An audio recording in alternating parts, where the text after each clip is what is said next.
Hi, so I have this 1930s, 40s pantry door that I love, and I like the windows, but I don't want to always see what's in my pantry. So this is a great remedy. The wall stamp, the original wall stamp by Lori Steinfeld. This is a great remedy for when we have a problem and we want to make it pretty. So if you have a bathroom window or a shower that you don't want completely, I mean, it's kind of cool when we're young to have a glass shower, but as we get older, maybe we don't want it so easy to see.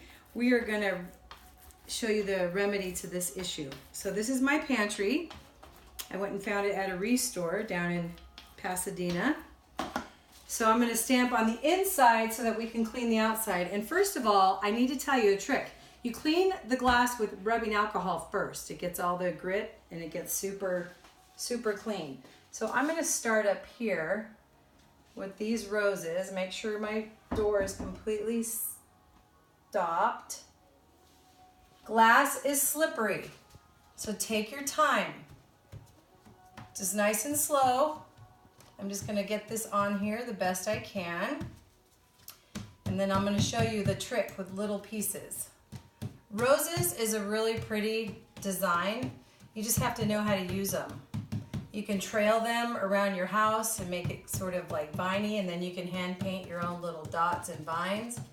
You can look on the website. I show you how to make your own colors with roses. Okay, so I'm going to peel it from here.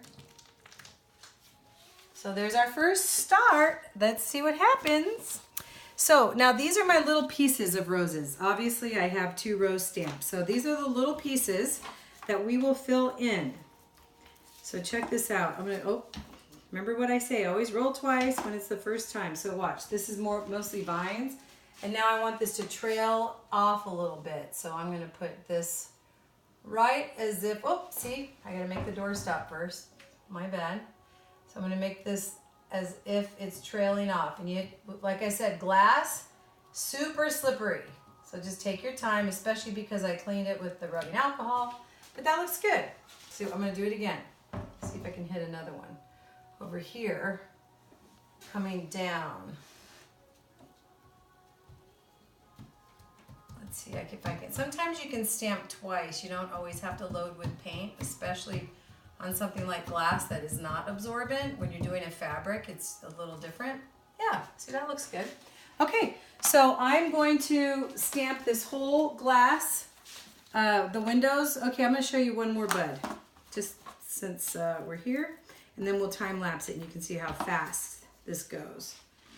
I think you can already see that we've been here for 2 minutes, and look how fast. So I'm going to put this rosebud right here as if it's coming out of this bunch of roses.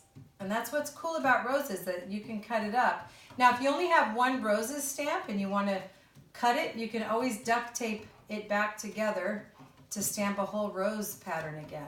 It works really well. I've done it. Okay, so this is the start, and we're going to come back and you're going to see all the windows done. I'm going to shut the door and show you how cute it is. Thank you. Lori Steinfeld with the original wall stamp.